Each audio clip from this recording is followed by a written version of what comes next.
If you're married and one of you is thinking about filing for Social Security early, there's a rule running quietly underneath your decision that nobody at the Social Security office is going to explain to you in plain language.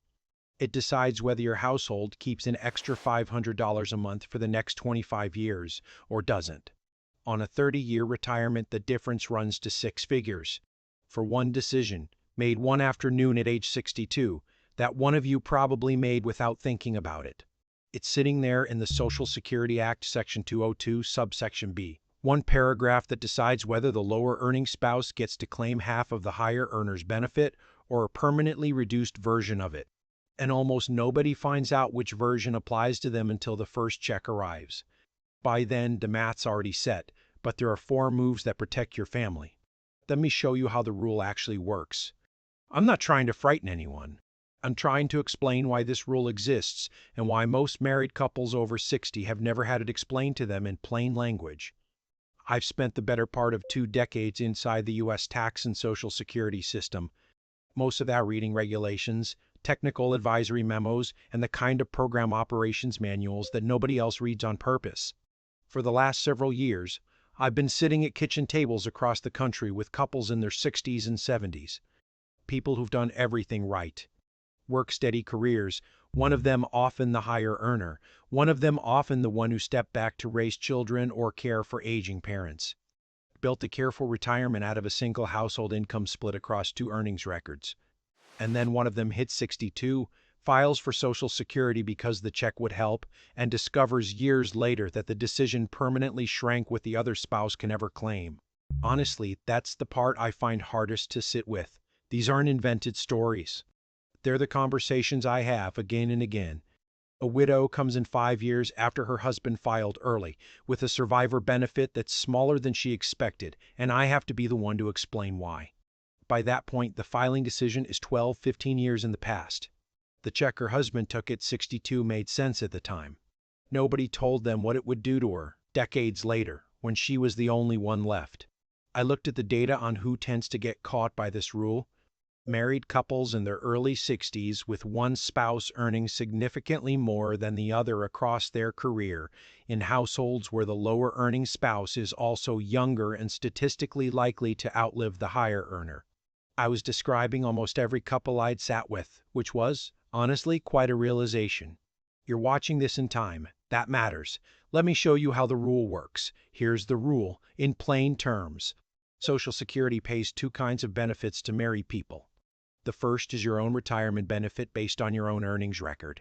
The second is a spousal benefit, which lets a lower earning spouse claim up to 50% of the higher earning spouse's full benefit instead of their own, if that comes out higher. The 50% number is the one most couples have heard of. It's also the one most couples think they understand. They don't. 3 things almost nobody explains correctly. First, the 50% is 50% of the higher earner's primary insurance amount. That's the technical name for the benefit calculated at the higher earner's full retirement age, which for anyone born in 1960 or later is age 67. Not the amount the higher earner actually receives. The amount they would have received if they'd filed at exactly the right month. If the higher earner files early, at 62 or 63 or 63, their own check is reduced by up to 30%.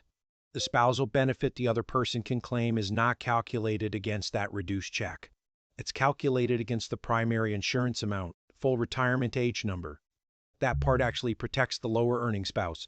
That part's the good news. Second, the 50% only applies if the lower earning spouse waits until their own full retirement age to claim the spousal benefit.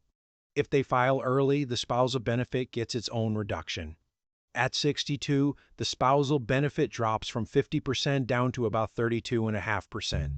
That reduction is permanent. Third, and this is the one that catches almost every couple I sit with, to claim a spousal benefit, the higher earner has to have already filed for their own benefit. The spousal benefit doesn't open up until the primary earner is on the books. So if the higher earner is waiting to claim, hoping to maximize their own check by delaying to 70, the lower earning spouse cannot start collecting half of that benefit early. The door's closed until the higher earner walks through it first. 3 rules. 1 paragraph in the regulations. And the consequences run for 30 years. I sat with a woman called Linda at a tax clinic last winter.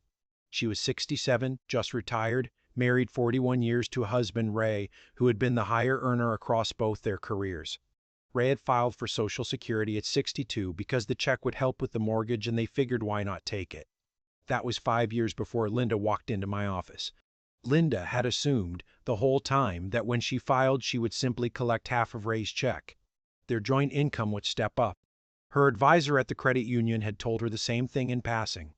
Ray was now getting around $1,800 a month, so Linda was expecting roughly $900. That was the number she'd been planning around. When the Social Security office ran her file, the spousal benefit came back at $1,140, not $900. Because the 50% was calculated against Ray's primary insurance amount of around $2,300, not the reduced check he was actually getting. Linda was getting more than she'd expected. That part was a happy surprise, but then we walked through the rest. Ray was 72 at this point. The actuarial tables suggested Linda would outlive him by roughly 8 years. When Ray passed, Linda would step up to a survivor benefit, which is generally equal to the amount Ray was receiving at his death. Not the primary insurance amount, the actual amount. Because Ray had filed at 62, his check was permanently reduced. His survivor benefit was permanently reduced. Linda's survivor benefit, when it kicked in, would be roughly $1,800 a month, instead of the $2,300 it would have been if Ray had waited until 67. A difference of $500 a month for the last decade or so of her life. I did the math on a paper napkin. $500 a month over the projected 8-year widowhood came out to roughly $48,000. If she lived to 92, which was statistically reasonable, the number was closer to $60,000. Compounded with the cost of living adjustments, it ran higher than that. "Why did nobody tell us about this?" she asked. I didn't have a good answer for her. Section 202 of the Social Security Act runs to thousands of pages of program operations guidance, and the interaction between the early filing reduction, the spousal benefit calculation, and the survivor benefit isn't on the welcome page. There's no letter from the Social Security Administration explaining that the day Ray filed at 62, he made a decision that would shrink Linda's check for the last decade of her life. The customer service representatives at the local office answer the question that gets asked. They rarely answer the question that should have been asked instead. But the question that should have been asked is the whole game. There's a second rule running alongside this one that does more damage than the first when couples get it wrong.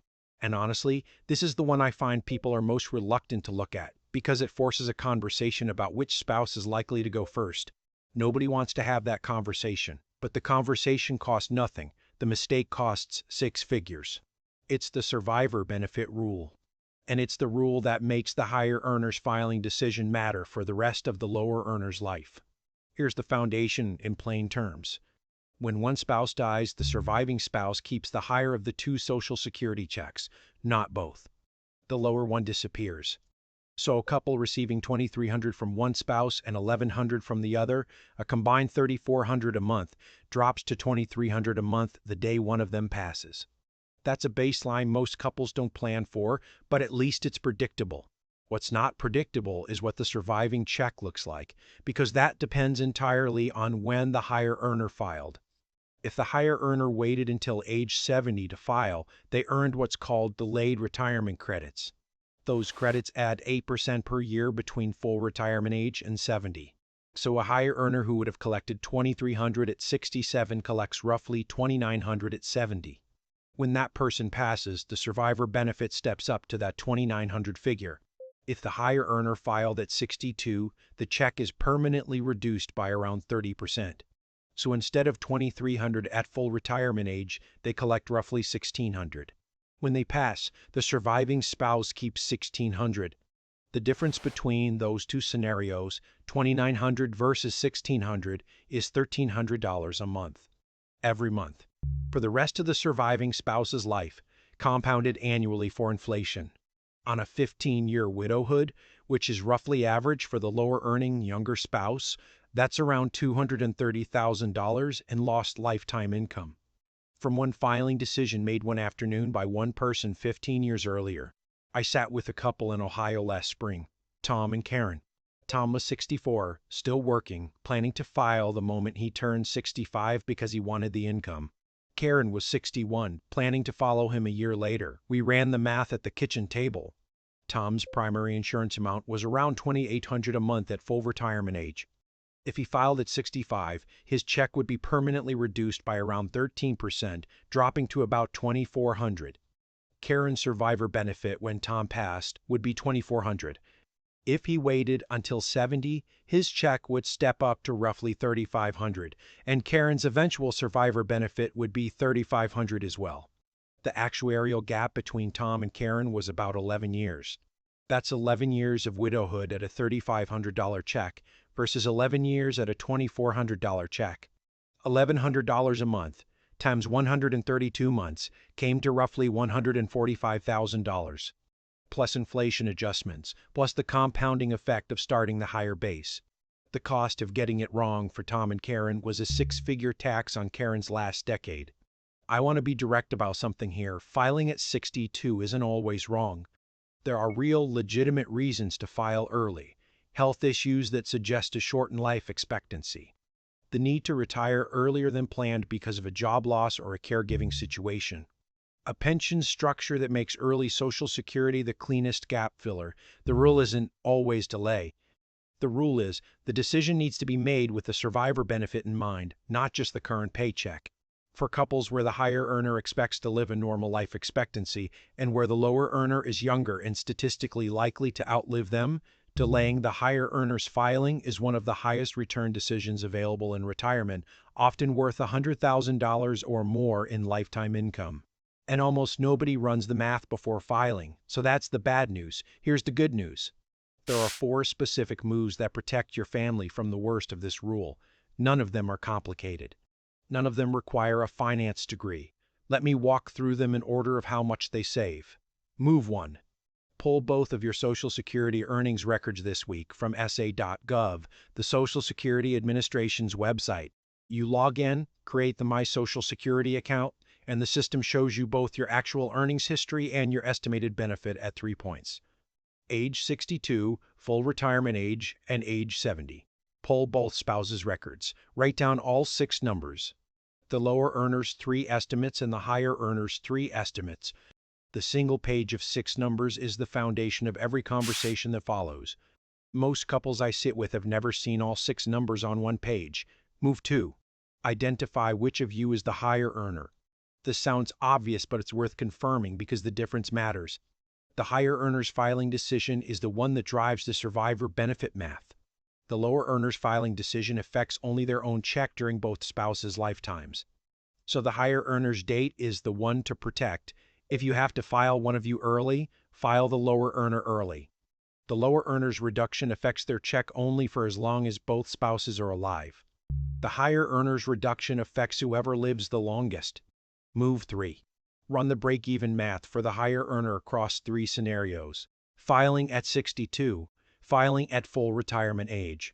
Filing at 70. The break-even for delaying from 62 to 67 is typically around age 78. The break-even for delaying from 67 to 70 is typically around age 82. Those are the ages at which the cumulative benefit of waiting catches up to the cumulative benefit of filing early.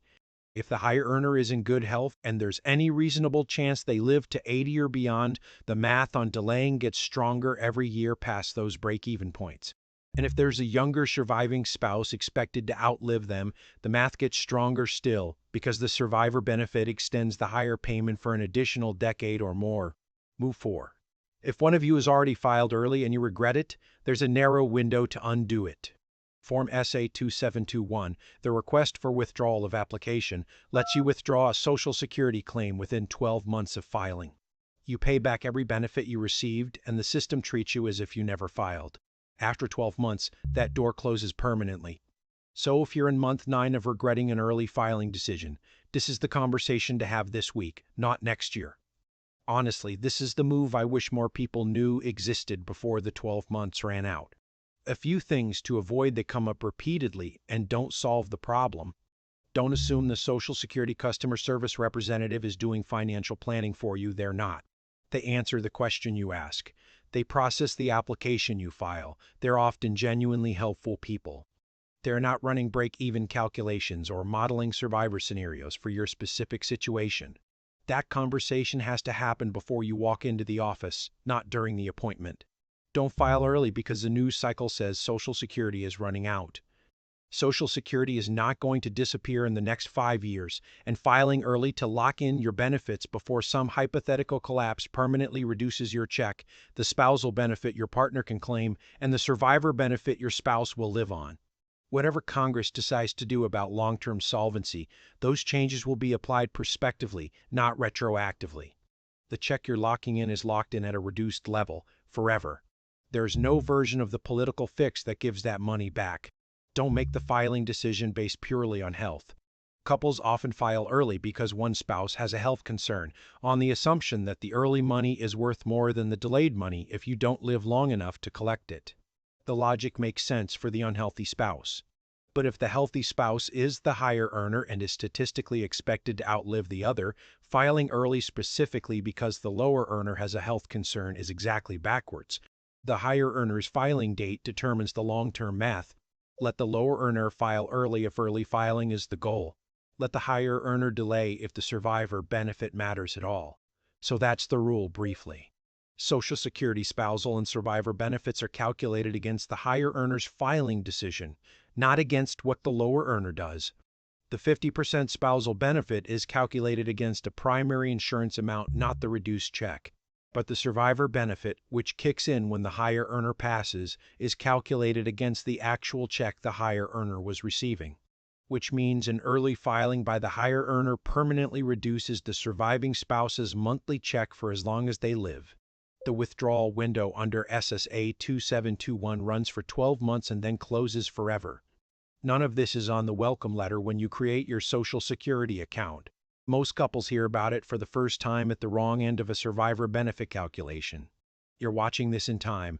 The 4 moves work. Pull both Social Security records this week. Identify which of you is the higher earner. Run the break-even math for that person across 62, full retirement age, and 70. And if one of you already filed early within the last 12 months, look at Form SSA 2721 before the window closes. I should say, as I always do, that I'm not a regulated advisor. I'm a person who spent 2 decades reading the rules and built a habit of sitting across from couples who needed this information years before they got it. Nothing here's a substitute for proper advice tailored to your situation. Talk to a Social Security planner, a fiduciary financial advisor, or a CFP who can look at your actual earnings records, your actual ages, your actual health pictures, and the gap between the two of you. This video covers the rule. Your numbers belong to a professional. If that feels like a lot, start with 1. Log into SSA.gov this week, both of you, and pull the most recent benefits estimate for each spouse. Write the 6 numbers on a single sheet of paper. That sheet is the start of every good conversation, and most of the couples I've seen damaged by this rule made the filing decision without ever seeing all 6 numbers in one place. Take good care of each other, and the long, quiet years one of you will eventually face alone.